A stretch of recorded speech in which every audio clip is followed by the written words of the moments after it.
বিগত বেশ কিছুদিন ধরে অল্প বিস্তর বৃষ্টি হলে তেলিয়ামুড়া পুরো এলাকার অন্তর্গত 10 নম্বর ওয়ার্ড এলাকার বিভিন্ন জায়গা জলমগ্ন হয়ে যাওয়ার ছবি সামনে আসে।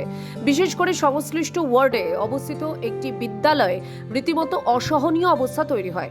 এছাড়া সাধারণ মানুষের যোগাযোগ ব্যবস্থা থেকে শুরু করে সার্বিক ব্যবস্থাপনার মধ্যেই জল জমে যাওয়া একটা বাধা তৈরি করে। এ বিষয় নিয়ে সংবাদ মাধ্যমের কাছে প্রতিক্রিয়া দিতে গিয়ে পুর পরিষদের চেয়ারপারসন রূপক সরকার দাবি করেছেন গোটা বিষয় সম্পর্কে পুর পরিষদ অবগত রয়েছে। পাশাপাশি তিনি জানিয়েছেন অতীতে এই প্রকারের সমস্যা না থাকলেও বর্তমানে বিশেষ করে কয়েকটা নির্মাণ কাজের জন্যই এই সমস্যা তৈরি হয়েছে।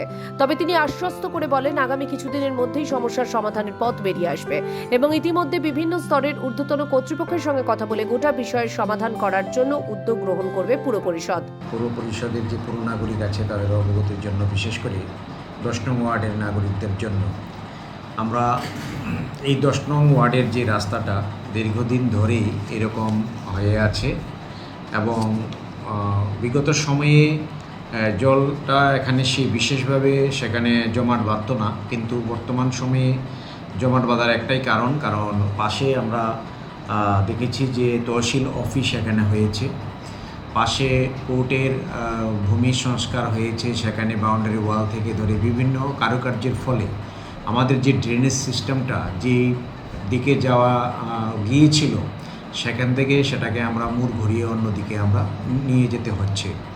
তাই আমরা যেহেতু এখন বর্ষার সময় আমরা সেই কাজটুকু আমরা ধরতে পারিনি, আমরা অলরেডি সেই রাস্তাটুকুকে আরও উঁচুতে উঠিয়ে এবং কালভার্ট একটি দিয়ে একেবারে নতুনভাবে সেই রাস্তাটা আমরা করতে চলেছি। এখানে উল্লেখ করার প্রয়োজন, এবছর যখনই বৃষ্টি হচ্ছে তখনই দেখা যাচ্ছে পুর পরিষদ এলাকার বিভিন্ন জায়গায় জল জমছে, যদিও অধিকাংশ ক্ষেত্রেই কোথাও বা নির্মাণ কাজ আবার কোথাও বা রাস্তা তৈরির জন্য এই সমস্যা তৈরি হচ্ছে বলেই মত ওয়াকিবহাল মহলের।